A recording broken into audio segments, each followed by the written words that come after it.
જય હિન્દ દોસ્તો, world inbox my ક્લાસમાં હું કૃતાર્થ વાઘેલા આપ સૌને આવકારું છું. આપણે ભણી રહ્યા છીએ જીસીઆરટી. તો આ એવો કન્ટેન્ટ છે કે જે તમને દરેક પરીક્ષામાં કામ લાગવાનો છે. ખાસ કરીને કોન્સ્ટેબલની કોઈ પરીક્ષા હોય, સીસી મેઇન્સ હોય, જીપીએસસી ક્લાસ 1 2 હોય, કોઈ પણ પરીક્ષા હોય તમને ખૂબ કામ લાગશે.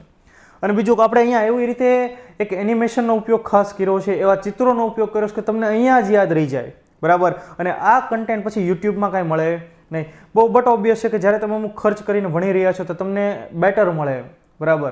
તો આપણે એવો જ કંઈક પ્રયત્ન કરશું. આ લેક્ચરની અંદર આપણે જોઈએ ધોરણ 6 પાઠ 3 ચેપ્ટર નંબર 3 પ્રાચીન નગરો અને ગ્રંથો. પ્રાચીન નગરો, એન્શન્ટ બધાય શહેરો. બટ ઓબ્વિયસ છે કે ભારત એ સૌથી જૂની પ્રાચીન સંસ્કૃતિ પૈકીનો એક દેશ રહેલો છે અને ભારતની અંદર વસેલી સંસ્કૃતિ જેને આપણે સિંધુ ઘાટીની સભ્યતા કહીએ છીએ, જેને આપણે મોહેન્જો-દડોની સભ્યતા કહીએ છીએ, જેને ઇંગ્લિશમાં આપણે ઇન્ડસ વેલી સિવિલાઇઝેશન કહીએ. એ સિવાય પણ બીજી કેટલીક સભ્યતાઓ વિશ્વભરમાં હતી જેનો ઉલ્લેખ જીસીઆરટીમાં છે, એટલે સવાલ નીકળે, બરાબર. અને રિસ્ક નહીં લેને કા, જીસીઆરટી અંગે રિસ્ક લેને કા બિલકુલ નહીં લેને કા, બરાબર. તો આપણે જોઈએ શાંતિથી. તો જો પહેલાં તો સંસ્કૃતિ કોને કહેવાય અને સભ્યતા કોને કહેવાય એના વિશે માહિતી મેળવીએ. તો સંસ્કૃતિ મનુષ્યની રહેણી કહેણી અને શું કહેવાય સંસ્કૃતિ. જેમ કે ભારતની અંદર સાડી પહેરે, ડ્રેસ પહેરે, અને ભારતના અલગ અલગ રાજ્યોની અંદર અલગ અલગ વિસ્તારની અંદર પણ જે રહેણી કહેણી એ જુદી જુદી છે. તો એને આપણે શું કહીએ, આપણું કલ્ચર કહીએ, આપણી સંસ્કૃતિ કહીએ. તમે જુઓ કે અહીંયા ભારતના અલગ અલગ રાજ્યોના તમને પહેરવેશ નાના બાળકોએ પહેરેલો દેખાડેલો, તો એ ભારતનું કલ્ચર છે, ભારતની સંસ્કૃતિ છે. તો સભ્યતાનો અહીંયા તમે જો આ વિદેશી કલ્ચર છે, બરાબર, આ ફોરેનર કલ્ચર છે. હવે આપણે જોઈએ સભ્યતા. સભ્યતા એટલે શું?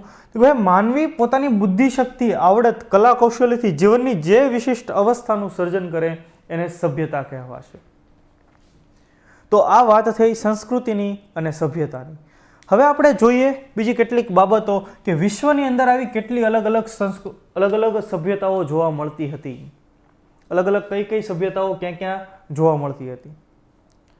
તો પહેલાં જ રોમ, તમને ખ્યાલ છે ખૂબ પ્રાચીન શહેર રહેલું. અત્યારે પણ રોમ એક શહેર છે, પણ ખૂબ પ્રાચીન સમયથી એ ત્યાં માનવ વસવાટ આપણને જોવા મળે છે. હાલમાં ઇટલીની અંદર આવેલું એ રોમ. તો રોમન સભ્યતા જેને આપણે કહીએ છીએ રોમની સભ્યતા. અહીંયા તમે મેપ જુઓ તો અહીંયાથી સહેજ આ મેડિટેરિયન સી, આ ભારત, બરાબર, આ કેસ્પિયન સાગર, આ બ્લેક સી, આ મેડિટેરિયન સી, અહીંયાથી આમ જાવ એટલે આપણને ખાસ રોમ જોવા મળે. અહીંયા આપણને આ જ વિસ્તાર સામાન્ય રીતે આપણે ગણી શકીએ ને. ત્યાર પછી ઇજિપ્ત, તમે અહીંયા જુઓ તો આ છે ઇજિપ્ત, બરાબર, નાઇલ નદીના કિનારે વસેલી સભ્યતા ઇજિપ્શિયન. પછી મેસોપોટેમિયા, તો તમે જુઓ ટાઇગ્રીસ અને યુફ્રેટસ નદીના કિનારે વસેલી સભ્યતા. કયા વિસ્તાર?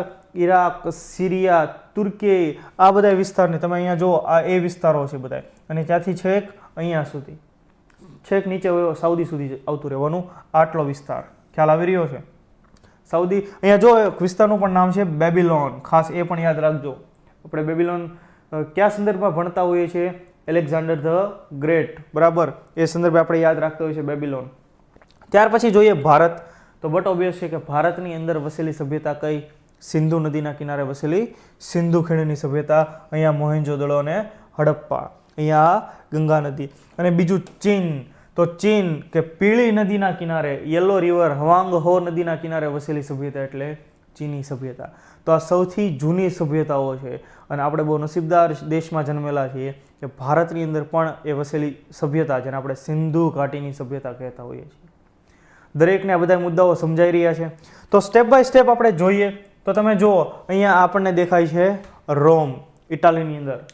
ત્યાર પછી ઇજિપ્ત, નાઇલ નદીના કિનારે મિસ્રની સભ્યતા. તો તમે જુઓ આ નાઇલ નદી ને એના કિનારે આ મિસ્રની સભ્યતા. ત્યાર પછી મેસોપોટેમિયા, ટાઇગ્રીસ અને યુફ્રેટસ નદીના કિનારે મેસોપોટેમિયાની સભ્યતા. અને કયા કયા વર્તમાન ક્ષેત્રો? તો તમે જુઓ તુર્કી, ઈરાન, ઈરાન, સિરિયા અને પછી કુવૈત. તો આ બધા એ મેસોપોટેમિયાની સભ્યતાના ક્ષેત્રો છે. અને અહીંયા તમને દેખાય એરેબિયન પેનિન્સુલા.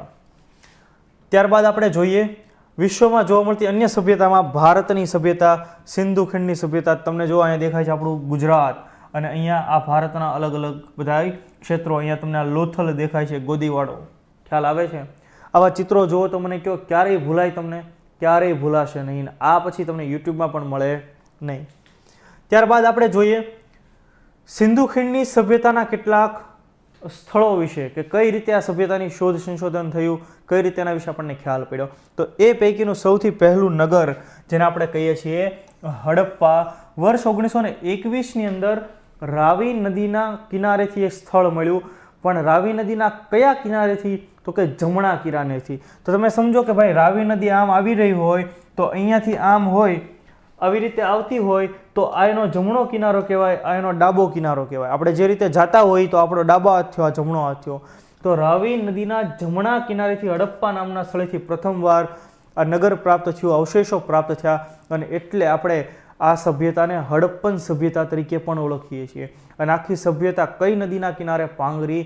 સિંધુ નદીના કિનારે પાંગરી છે. એટલે આપણે એને સિંધુ ઘાટીની સભ્યતા, સિંધુ ખીણની સભ્યતા કહીએ છીએ. અને એનું પહેલું મહત્વનું નગર એટલે કયું નગર? તો કે હડપ્પા. કોણે એને ગોત્યું હતું? તો કે દયારામ સાહની, જેનું પૂરું નામ તમે કેવું હોય તો કહી શકો રાય બહાદુર દયારામ સાહની. અહીંયા જેનો ફોટો છે એ વ્યક્તિ પોતે જ છે, બરાબર, કે જેણે હડપ્પા શોધ્યું, જે વર્તમાનમાં ક્યાં આવેલું છે? પાકિસ્તાનની અંદર આવેલું છે. તો હડપ્પા નામ તો આપણે સાંભળેલું જ છે દરેક લોકોએ. ત્યાર પછી હડપ્પામાંથી મળેલા અવશેષો. તો જો રાવી નદીના કિનારે 12 જેટલા અન્નના ભંડારો મળી આવ્યા છે. તો હડપ્પામાંથી અન્નના ભંડારો, અન્ન સાચવવા માટેના કોઠારો મળી આવેલા છે. તો તમે જો અહીંયા તમને હડપ્પા દેખાય છે, બરાબર, આ જમ્મુ એન્ડ કાશ્મીર, આ લદ્દાખ. તો અહીંયાથી આમ કંઈક રાવી નદી નીકળતી હોવી જોઈએ, એના જમણા કિનારે કંઈક આવેલું સ્થળ છે. યાદ રહી છે દરેકને? ત્યાર પછી આપણે જોઈએ પારદર્શક કપડાં પહેરેલી મૂર્તિ મળી આવેલી છે હડપ્પામાંથી. તો તમે વિચારો, આ પણ હડપ્પામાંથી. કાંસાને બનેલા રમકડાની ગાડી મળી આવેલી છે. મતલબ કે એ લોકો કાંસાથી પણ અજાણ નહોતા, એને કાંસાનું પણ જ્ઞાન હતું. મછવારાનું ચિત્ર મળી આવ્યું છે, શંખનો બળદ મળી આવ્યો છે, કાંસાનો અરીસો મળી આવ્યો છે, અને બીજું ગરુડ ચિત્ર દોરેલું હોય ગરુડનું, એવી મુદ્રા પણ મળી આવેલી છે. તો આ બધું ક્યાંથી મળી આવ્યું છે? બધું હડપ્પામાંથી મળી આવ્યું છે. વિડીયો પોઝ કરીને થોડી વાર તમે એને રિકોલ કરવાનો પ્રયત્ન કરો કે હડપ્પાને તમે મેપમાં વિચારો અને જુઓ કે ત્યાંથી શું શું વસ્તુ મળી આવી છે. અહીંયા જ યાદ રહી જશે, આપણે બહુ એના માટે મગજમારી નહીં કરવી પડે. એકવાર રિકેપ કરાવી દઉં છું, ફરી વાર આપણે જોઈ લો કે રાવી નદીના કિનારે 12 જેટલા અન્નના ભંડારો મળી આવ્યા, પારદર્શક કપડાં પહેરેલી મૂર્તિ, કાંસાની બનેલી રમકડાની ગાડી મળી આવી, મછવારાનું ચિત્ર મળી આવ્યું, બળદ મળી આવ્યો, શંખનો બળદ મળી આવ્યો, કાંસાનો અરીસો મળી આવ્યો, અને ગરુડ દોરેલો હોય એવી મુદ્રા મળી આવેલી છે. સમજાઈ રહ્યું છે તમને દરેકને? તો આ વાત થઈ એક હડપ્પાની. કેમ આપણે હડપ્પા? તો કે ભાઈ આ એક એવું શહેર છે કે જે પહેલું મળી આવેલું છે, જેના નામ ઉપરથી સિંધુ ખીણની સભ્યતાને આપણે હડપ્પન સભ્યતા તરીકે પણ ઓળખીએ છીએ. અને આ રીતે એ ધીરે ધીરે શોધ સંશોધન કાર્ય આગળ વધ્યું અને બીજા કેટલાય એના ક્ષેત્રો આપણને મળ્યા. ખ્યાલ આવ્યો દરેકને? હવે આપણે જોઈએ હડપ્પન સભ્યતાની નગર રચના કેવી હતી. તમને ઘણી બધી વખત આમાંથી સવાલો પૂછાય, નગર રચના કેવી હતી, એ યાદ નથી રહેતું. પણ હું તમને ગેરંટી સાથે કહું કે આ કન્ટેન્ટ તમને અહીંયા જ યાદ રહી જશે. સિંગલ વખત તમારે એનું રિવિઝન નહીં કરવું પડે. કેમ? તો કે આપણે એ રીતે પીપીટી જેવી રીતે બનાવેલું છે કે તમને અહીંયા જ યાદ રહી જાય. તમે સ્ટેપ બાય સ્ટેપ વાંચતા જાઓ અને સમજતા જાઓ કે સમગ્ર નગર ચોરસ અને લંબચોરસ વિભાગોમાં વહેંચાયેલું હતું. તો આ તમે જુઓ, આ ચોરસ, અને આ તમે જુઓ કે આ લંબચોરસ. સમગ્ર નગર ચોરસ અને લંબચોરસ વિભાગોમાં વહેંચાયેલું હતું. ત્યાર પછી તમે જુઓ, હવે અહીંયા જોશો એટલે એમને યાદ રહી જશે, 2 રાજમાર્ગો ઉત્તરથી દક્ષિણ અને પૂર્વથી પશ્ચિમ હતા. આ પહેલો રાજમાર્ગ ઉત્તરથી દક્ષિણ, આ બીજો રાજમાર્ગ પૂર્વથી પશ્ચિમ હતા. પછી રસ્તાઓ એકબીજાને કાટખૂણે કાપતા હતા, એકબીજાને કાટખૂણે મળતા હતા. તો જો આ કાટખૂણો, આ કાટખૂણો, આ કાટખૂણો, આ કાટખૂણો, તો રસ્તાઓ એકબીજાને કાટખૂણે મળે છે. જાહેર રસ્તાઓ પર રાત્રિ પ્રકાશની વ્યવસ્થાના પુરાવા છે. તો આ જાહેર રસ્તાઓ પર રાત્રિ પ્રકાશની વ્યવસ્થાના પુરાવાઓ અહીંયા જ યાદ રહી જશે કે નહીં? યાદ રહી જ જશે, બરાબર. એટલે જ તે વાત છે કે ભાઈ આ કન્ટેન્ટ તમને આપવાનો છે આપણે. ત્યાર પછી આપણે જોઈએ કે મુખ્ય માર્ગોની સમાંતર શેરીઓ. આ મુખ્ય માર્ગ છે એની સમાંતર આમ શેરીઓ જોવા મળે છે. ત્યાર પછી પૂર્વ બાજુએ સામાન્ય પ્રજાની વસાહત હતી. એ પહેલા પશ્ચિમ બાજુએ કિલ્લો હતો. કઈ બાજુએ કિલ્લો? પશ્ચિમ. તો આ ઉત્તર, દક્ષિણ, પૂર્વ અને પશ્ચિમ. પશ્ચિમ બાજુએ તમને કિલ્લો જોવા મળે છે. તો પશ્ચિમ બાજુએ કિલ્લો, તો પૂર્વ બાજુએ સામાન્ય પ્રજાની વસાહત હતી. તમે જો સામાન્ય પ્રજાના ઘર જોવા મળે છે. ત્યાર પછી બંને બાજુને જુદો પડતો રાજમાર્ગ વચ્ચે હતો, બંનેને જુદો પડતો રાજમાર્ગ વચ્ચે છે, ખ્યાલ આવે છે. ત્યારબાદ કિલ્લાની ફરતે કોટ હતો અને તેમાં શાસકો રહેતા હોવા જોઈએ તે માનવામાં આવે છે, બરાબર. તો આ કિલ્લાની ફરતે કોટ તમને દેખાય છે, કોટ એટલે એક પ્રકારે દિવાલ, વોલ બનાવેલી, તો એ કોટ હતો. એમાં કોણ રહેતું હોય તો કે શાસક અથવા તો ઉચ્ચ વર્ગ એમાં રહેતો હોવો જોઈએ, એટલે કે જે રાજઘરાનાના હોય, રાજ્યની અંદર કામ કરતા હોય, સરકારમાં કામ કરતા હોય એવા લોકો. નગર રચનામાં મુખ્યત્વે ઈંટો વપરાતી હતી. તમે અહીંયા જો આ ઈંટો વપરાયેલી છે આ કિલ્લાની અંદર, તો મને કહો તો હું કામ યાદ ન રહે? હવે તમે ભૂલીને બતાડો ભાઈ, યાદ રહે જ તે, 100% યાદ રહે આપણને. ત્યાર પછી આપણે જોઈએ કે મકાનનો દરવાજો મુખ્ય રસ્તા પર નહીં પરંતુ અંદરની તરફ હતા. તો આ તમે જો આ મકાનનો દરવાજો, આ મુખ્ય રસ્તો છે રાજમાર્ગ જેવો, એ તરફ નથી પડતો દરવાજો, અંદરની શેરીની તરફ દરવાજો પડે છે. 1 અને 2 માળના મકાનો હતા. તમને હું એના ફોટો બતાડું છું. પૂર અને ભેજથી બચવા મકાનોના બાંધકામ ઊંચા ઓટલા ઉપર કરેલું. તો તમે જો આ ઊંચા ઓટલા, એના ઉપર બાંધકામ થયેલું, 2 પગથિયા તમને જોવા મળે છે, ખ્યાલ આવી રહ્યો છે. ત્યાર પછી મકાનનું પાણી નાની ગટરમાંથી મોટી ગટરમાં અને મોટી ગટરમાંથી પાણી નગરની બહાર જતું હતું. તમે જો અહીંથી આ ડ્રેનેજ સિસ્ટમ આખી આપેલી છે. અને અહીંયા તમે જો 1 કે 2 માળના મકાનો હતા એવું પણ તમે વાંચ્યું હશે. 1 કે 2 માળના મકાનો તમે અહીંયા જોઈ રહ્યા છો. એક પ્રકારે શેરી છે, શેરી તરફ આમ કંઈક દરવાજો પડે છે. અને આ એના રિયલ ફોટા, એની ગટરની વ્યવસ્થાઓ. તો તમે જો આ હવે મને કહો ક્યારેય ભૂલાય તમને? ક્યારેય ભૂલાય નહીં. તો સિંધુ ખીણની સભ્યતાની નગર રચનાની જે વિશેષતાઓ તમને વિધાન સ્વરૂપે પૂછી લઈને, ખાસ કરીને કોન્સ્ટેબલ વગેરે પરીક્ષાની અંદર પૂછાણું હોય તોય આપણને ફાવી જાય. ખ્યાલ આવી?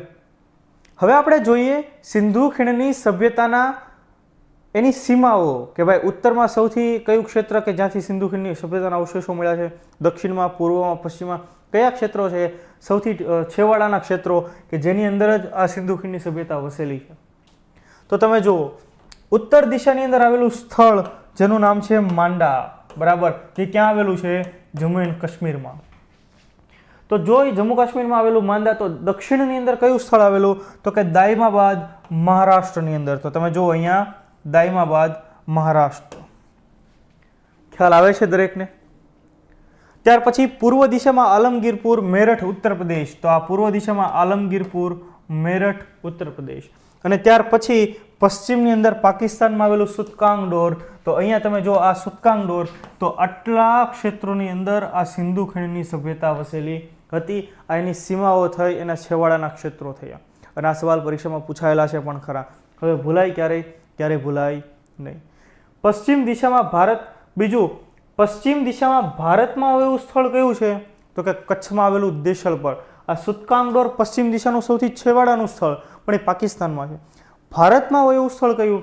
દેશલપર. એ ક્યાં આવેલું છે? કચ્છમાં આવેલું છે. તો આ થઈ સિંધુ ઘાટીની સભ્યતાની સીમાઓ. એમાંથી સવાલ પૂછાય તો આપણને આવડી જવા જોઈએ, રાઈટ. હવે અહીંયાથી જે શરૂ થાય છે એ કન્ટેન્ટ કયો છે? તો કે ભાઈ સિંધુ ખીણની સભ્યતાના વિવિધ સ્થળો, મોહેન્જો-દડોથી માંડીને જેટલા પણ અલગ અલગ સ્થળો મળેલા છે, કોણે એનું સંશોધન કાર્ય કર્યું, ત્યાંથી કયા કયા અવશેષો મળ્યા. તમે વિચારો કેટલી વખત આના સવાલો પરીક્ષામાં પૂછાયેલા છે, રાઈટ. તો આ કન્ટેન્ટ આપણે ભણીએ આની પછીના લેક્ચરમાં. જો તમને ગમતું હોય તો અન્ય લોકો સુધી પણ માહિતી તમે પહોંચાડજો અને કહેજો કે હા ભાઈ માય ક્લાસની અંદર તમને જીસીઆરટીનો કન્ટેન્ટ પ્રોપર આપેલો છે, બરાબર. તો ફરી પાછા આપણે નેક્સ્ટ લેક્ચરમાં મળીએ. ત્યાં સુધી જય હિન્દ.